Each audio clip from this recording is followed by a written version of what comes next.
presidente Lula passa bem após passar por cirurgia de emergência na cabeça. E você vai ver ainda. Inflação oficial do país perde força em novembro e fecha em 0,39%.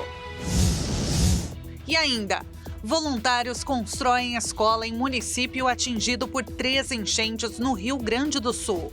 Essas e outras notícias você confere a partir de agora.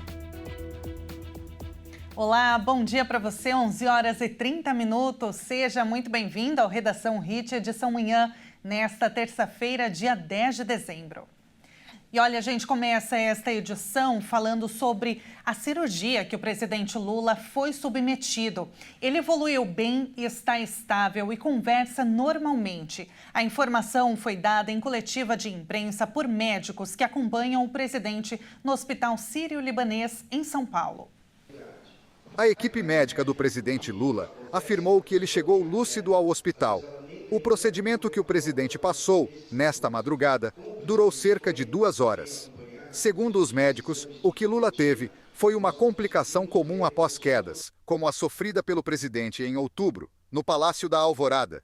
O presidente teve uma hemorragia intracraniana e foi submetido a uma trepanação do crânio para drenagem de hematoma. A trepanação é um tipo de cirurgia menor que a craniotomia. Nela são feitos furos no crânio, por meio de uma broca, para chegar ao local do hematoma do sangramento do cérebro. O neurologista Rogério Tuma explicou que é normal o problema aparecer depois de quase 2 meses. Esse é um tipo de complicação comum, pode acontecer principalmente em pessoas de maior idade. E o que acontece é que a pessoa tem a queda, às vezes ela nem lembra e o hematoma pode aparecer meses depois. O que chama a atenção é que às vezes as pessoas caem, batem a cabeça, esquecem desse evento e depois de algumas semanas ou até meses muda o comportamento, ficam fracas de um lado e o que está acontecendo é que o sangramento está comprimindo o cérebro. O médico pessoal de Lula, Roberto Calil Filho, afirmou que o presidente está bem e em recuperação. O presidente evoluiu bem, já chegou da cirurgia praticamente acordado, foi estubado, encontra-se agora estável, conversando normalmente, se alimentando e deverá ficar em observação aí nos próximos dias. E olha, o Roberto Calil Filho, médico pessoal do presidente Lula, afirmou a jornalistas que a previsão é que o presidente retorne a Brasília no início da próxima semana. E conforme a gente viu na reportagem, a cirurgia ocorreu sem intercorrências e o presidente está bem, sob monitorização em leito de UTI. Quando escorregou no banheiro do Palácio da Alvorada no dia 19 de outubro e bateu a cabeça, Lula levou pontos. E agora, 2 meses depois do acidente doméstico, o presidente precisou passar por esse procedimento cirúrgico. Vamos entender melhor tudo isso com o neurocirurgião, doutor Luiz Severo. Doutor, seja muito bem-vindo ao jornalismo da Rede TV. Bom dia para você. Olá, bom dia a todos, bom dia, Tabata, e a todos que nos acompanham. Realmente é uma notícia que chama a atenção, né? Idosos caindo e o risco de complicações como essa de hematomas intracranianos. Pois é, doutora, as primeiras informações eram a de que o presidente havia passado por uma craniotomia. Só que aí, durante a coletiva de imprensa, o médico, o Roberto Calil, ele explicou que Lula passou por uma trepanação. O que seria esse procedimento, doutor, e qual a diferença entre a craniotomia? Bem, quando a gente tem um hematoma intracraniano, esse sangramento ele pode estar muito próximo do cérebro, ou seja, no espaço subdural, ou dentro da massa cerebral, ou seja, intraparenquimatoso, ou mesmo por cima dessa membrana que envolve o cérebro, que é o extradural. Não foi descrito nas reportagens sobre qual é o posicionamento em relação ao cérebro. Mas quando a gente fala craniotomia, é quando a gente faz uma abertura no crânio, a gente abre o crânio e tira o sangramento. Isso a gente faz nos hematomas mais profundos, nos hematomas com maior gravidade, ou no extradural. O caso que está sendo descrito é uma trepanação, ou seja, não houve a necessidade de abrir o crânio, mas foram feitos 2 furos Trata-se do tratamento do hematoma subdural crônico, que é a principal complicação. O paciente bate a cabeça, esse sangramento, ele é pequeno, como aconteceu, e de pouquinho em pouquinho, esse sangramento acaba se recoletando, aumentando o volume, até começar a dar os sintomas. E no paciente idoso é o que aconteceu. Então a trepanação é um procedimento bem mais simples, com menor risco, e que basicamente é fazer 2 furos, 2 trépanos na caloca craniana, na altura onde acontece o sangramento, que foi descrito como fronto parietal. Um ponto importante que eu gosto de relembrar é que a batida da cabeça dele foi aqui, na parte posterior, né? E o sangramento foi na parte lateral anterior. Isso ocorre, é muito comum acontecer por conta do rebote. A pessoa bate a cabeça para trás e o cérebro se movimenta. E esse movimento gera o sangramento de pouquinho em pouquinho. O procedimento, então, ele é mais comum em pacientes com uma idade mais avançada, em pacientes idosos, doutor? Sim, a drenagem desses hematomas por trepanação são muito comuns em idosos, porque o sangramento, pela forma como está sendo descrita, não foi liberada nenhuma neuroimagem do presidente, mas pela forma como foi descrita, esse sangramento está no espaço subdural, ou seja, eu tenho cérebro aqui, não houve lesão do cérebro, eu tenho sangramento em cima do cérebro e embaixo da dura mater, da membrana que envolve. Por conta disso, esse sangramento, ele é um sangramento de veias, pequenos, lentos. E esse sangramento é aumentado em idosos porque nesse local, esse espaço é maior. Como o cérebro do idoso ele é mais atrofiado, cria-se um espaço maior que permite o crescimento desses sangramentos. Outro fator de risco são pacientes que usam AS, anticoagulantes, medicamentos que afinam o sangue, ou mesmo pessoas que usam alguns tipos de anticonvulsivantes também aumentam esse risco. Doutor, parlamentares que se reuniram com Lula no Palácio do Planalto ontem à tarde, eles relataram que o presidente estava com os olhos bem vermelhos. Isso é comum nesses casos? Já era algum sintoma de que algo estava errado? Veja, a hiperemia conjuntival, ela não está associada ao quadro do presidente per si. Porque para a gente ter essa hiperemia conjuntival e ter sinais de hipertensão intracraniana maciça, o presidente teria outros sintomas também. Ele não estaria tão bem, ele teria piorado, teria chegado com mais sonolência, mas foi descrito que ele chegou lúcido, acordado e consciente. A hiperemia conjuntival, que pode ter sido descrita, na maioria das vezes não tem relação com hipertensão intracraniana. Para que a pressão do crânio realmente seja vista e percebida a olho nu, outras apresentações, como o olho mais caído, vômitos persistentes, crise convulsiva e coma, é que são mais notados. Há algum risco do presidente ter novos sangramentos, mesmo depois desse procedimento? Sim, a gente lembra um caso recente desse mesmo sangramento de Tony Ramos. Ele foi operado e depois foi reoperado. O que acontece? Como eu falei, o espaço onde está o sangramento é o espaço que já existe no idoso. Por conta do cérebro estar mais atrofiado, fica um espaço maior. E esse espaço maior precipita a formação de hematomas. O paciente que é operado, cerca de 15 a 20% pode reoperar, pode ter que ser reoperado. Por quê? Porque há uma recoleção do hematoma. O hematoma volta a sangrar novamente e novamente tem que ser reabordado. Claro que a gente torce pela ótima recuperação, mas isso é possível. A história natural de um hematoma subdural crônico, até 20% dos pacientes podem ser reoperados. Isso vai acontecer nos pacientes mais frágeis, mais idosos, os usuários de anticoagulantes, que faz com que o sangramento e a própria paralisação pelas plaquetas, o controle da hemostasia, do controle da hemorragia feita pelo próprio organismo, seja mais defeituoso pela idade avançada. Então tem esse risco que a gente precisa ficar atento, com certeza. Mas isso traz algum risco de vida para o presidente, se tiver que fazer um novo procedimento, doutor? Não. Veja, na maioria das vezes, o hematoma subdural crônico é um hematoma benigno. Ou seja, eu não estou dentro do cérebro. Eu não estou dentro da massa cerebral, eu estou acima. Por isso que uma das reportagens foi veiculada de que o presidente não tem lesão cerebral. Está correto. Não há uma lesão cerebral. O hematoma ele está acima da massa cerebral, do encéfalo. Só que, claro, qualquer cirurgia cerebral tem seus riscos. Riscos de complicações inerentes ao hematoma, um hematoma maior, mas os riscos vão estar associados a pacientes que têm discrasias sanguíneas, trombofilias, problemas de coagulação sanguínea, que a princípio não tem esse histórico presidente. Ele já se operou outras vezes e não teve complicações de coagulação sanguínea. Então, o risco é bem pequeno, mas sim, a gente precisa ficar atento. Os próximos dias são fundamentais. A recoleção, o retorno do sangramento acontece dentro dos primeiros 5 dias.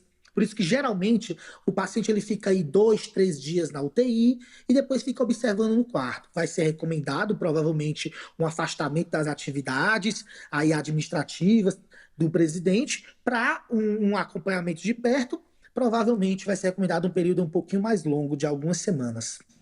Segundo o médico pessoal do presidente, Roberto Calil Filho, ele disse que o presidente poderia, retornar às atividades na próxima semana. Mas, segundo você disse, doutor, isso pode não acontecer. Ele provavelmente vai ter que passar mais um tempo em recuperação, afastado, então. Varia muito, varia muito. O que ocorre, na maioria das vezes, é a gente recomendar ao paciente um repouso. Por quê? Entenda que o cérebro é menor e ele está todo murchinho e teve o sangramento que foi retirado. Eu tenho que oferecer hidratação para o paciente, repouso, para que o cérebro volte para o espaço que ele estava. Tudo isso necessita de repouso. É claro que até para a gente tranquilizar toda a nossa população, a possibilidade de estar afirmando que o presidente pode voltar mostra que houve uma evolução boa. Uma cirurgia sem complicações, um pós-operatório que o paciente acorda logo após, isso é ótimo. Mas geralmente a gente vai recomendando ir com mais devagar e com mais calma, necessitar, sim, de uma redução de carga horária, diminuição da velocidade de trabalho, para ter toda essa recuperação. Porque a gente tem que vigiar esse paciente nas próximas semanas, porque o risco ele pode continuar. Tá certo, doutor. Muito obrigada pela entrevista. Foi um prazer falar contigo. Até uma próxima.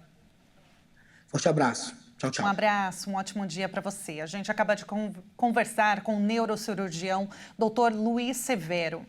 E olha, ainda com notícias relacionadas a Brasília, o ministro da Fazenda, Fernando Haddad, disse que o governo fechou um acordo sobre emendas parlamentares que atende aos anseios do Congresso. Ontem à tarde, antes do procedimento do presidente Lula, ele recebeu os presidentes do Senado e da Câmara para discutir o assunto. O ministro Fernando Haddad disse que o presidente Lula convocou a reunião com os líderes do Congresso no mesmo dia em que o ministro do Supremo Tribunal Federal, Flávio Dino, negou o pedido da Advocacia Geral da União de revisão de algumas regras para a liberação das emendas parlamentares. O assunto tem sido alvo de embates entre legislativo, judiciário e executivo nos últimos meses.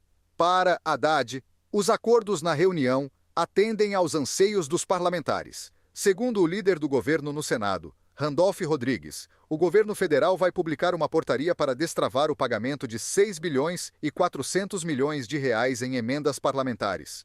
Haddad também disse acreditar na aprovação, ainda este ano, do pacote apresentado pelo governo federal para conter os gastos públicos. Ele destacou que fortalecer regras aprovadas pelo próprio Congresso é necessário para passar ao país, investidores e trabalhadores, a credibilidade que fará com que o preço dos ativos volte a um patamar normal. E veja a seguir, atingida por 3 enchentes, município gaúcho ganha nova escola, construída por voluntários. A reportagem completa você confere no próximo bloco. E agora, a câmera ao vivo da cidade de Camaçari, no estado da Bahia. 30 graus neste momento. Que bonito! Nós voltamos em instantes.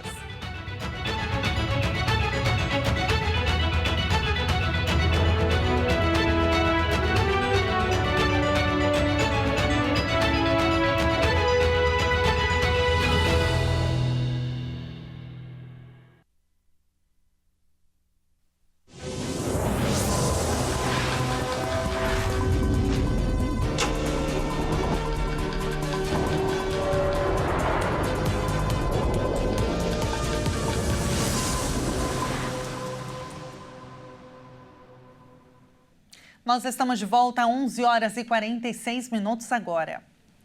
A inflação oficial do país perdeu força em novembro. Segundo o IBGE, o resultado foi influenciado pela queda na conta de luz. O Índice Nacional de Preços ao Consumidor Amplo, considerado a inflação oficial do país, desacelerou em novembro e marcou 0,39%. O indicador apresentou uma redução em relação a outubro, quando os preços aumentaram 0,56%. O resultado de novembro foi puxado pela queda na conta de energia, que fez cair a inflação do grupo de habitação em 1,53%. A tarifa residencial caiu 6,27% no mês, por conta da cobrança da bandeira tarifária mais barata. Por outro lado, os custos com comida e transportes continuam a pesar no bolso do brasileiro. No grupo da alimentação, a alta foi 1,55% em novembro, após aumento nos preços das carnes, em 8,02%. Já no grupo de transportes, o aumento foi de 0,89%, impulsionado pela alta nos preços das passagens aéreas, que subiram mais de 22%. Nos últimos 12 meses, o avanço acumulado da inflação oficial está em 4,87%. E no acumulado de 2024, ainda sem o mês de dezembro, o IPECA registra alta de 4,29%. Resultados por grupo no IPCA de novembro: habitação, 1,53%, alimentação e bebidas, 1,55%, transportes, 0,89%. E olha, agora destaque internacional. Depois de diversos adiamentos, começou hoje o julgamento de Benjamin Netanyahu por corrupção. O primeiro-ministro israelense enfrenta acusações de suborno, fraude e abuso da confiança pública em 3 casos distintos. Esse é o primeiro processo criminal contra um chefe de governo em exercício no país. O primeiro-ministro de Israel, Benjamin Netanyahu, compareceu no tribunal para depor pela primeira vez em um julgamento por corrupção, o primeiro processo criminal contra um chefe de governo em exercício no país. Netanyahu tentou repetidamente adiar o depoimento à corte, onde enfrenta acusações de suborno, fraude e abuso da confiança pública em 3 casos distintos. O julgamento começou em maio de 2020, mas foi interrompido pela guerra em Gaza, que começou após o ataque do Hamas em 7 de outubro de 2023. Por razões de segurança, o julgamento foi transferido de Jerusalém para Tel Aviv, onde o premier vai testemunhar em uma sala subterrânea. Netanyahu rejeita as acusações nos 3 casos julgados pelo tribunal. Desde o retorno ao poder no final de 2022, a coalizão de governo do primeiro-ministro entrou em conflito com a justiça e as forças de segurança, o que provocou grandes manifestações quando ele tentou aprovar novas leis que enfraqueceriam a justiça. Críticos acusam Netanyahu de ser um político corrupto que faria qualquer coisa para permanecer no poder e acreditam que os processos vão ser levados adiante. Na segunda, vários ministros enviaram uma carta ao procurador-geral solicitando o adiamento do julgamento devido aos acontecimentos recentes na Síria, mas o pedido foi rejeitado por ser de interesse público concluir o processo o mais rápido possível. E agora de volta ao Brasil, uma das regiões mais afetadas por enchentes no estado gaúcho desde o ano passado ganhou uma escola nova. A instituição foi construída por voluntários em Cruzeiro do Sul, no Vale do Taquari. 500 alunos vão ser beneficiados. A enchente de maio, que atingiu os gaúchos, devastou Cruzeiro do Sul, um município com pouco mais de 12 mil habitantes, localizado na região central do estado. No saldo da destruição, a cidade viu desaparecer 3 escolas e 2 creches. Depois que a água baixou, centenas de voluntários foram para Cruzeiro do Sul ajudar na limpeza das casas. Foi então que eles se depararam com crianças tendo que estudar em casa, em abrigos ou até mesmo em espaços improvisados. A realidade enfrentada pelas crianças sensibilizou os voluntários. Por isso, eles decidiram fazer um trabalho além do planejado, construir do zero uma escola para a comunidade. Os materiais foram comprados com dinheiro de doações e em 100 dias a estrutura estava pronta para ser inaugurada. Atualmente, turmas de 2 escolas destruídas pela enchente estão estudando no local. O prédio tem 14 salas, distribuídas em quase 900 metros quadrados. A estrutura conta ainda com refeitório, pátio com brinquedos e quadra esportiva. A escola tem capacidade para 500 alunos em 2 turnos de aula. Para o próximo ano letivo, pelo menos 200 matrículas já estão confirmadas. Vamos conhecer agora uma cidade chamada Húsavík, no norte da Islândia. Vamos ver. Graças à sua localização, Húsavík, com mais de 2.000 habitantes, tem crescido economicamente devido à pesca e o turismo. A cidade no norte da Islândia é conhecida pelos passeios de observação de baleias. Até 23 espécies do animal marinho e grandes colônias de papagaios do mar podem ser encontradas na baía ou ao redor dela.